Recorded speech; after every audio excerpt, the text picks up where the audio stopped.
হবে? কেন গো?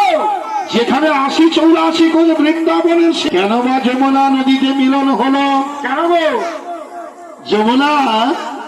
যমুনা তার মনের আশা ছিল, মনের ইচ্ছা ছিল ভগবান শ্রীকৃষ্ণ কথা দিয়েছেন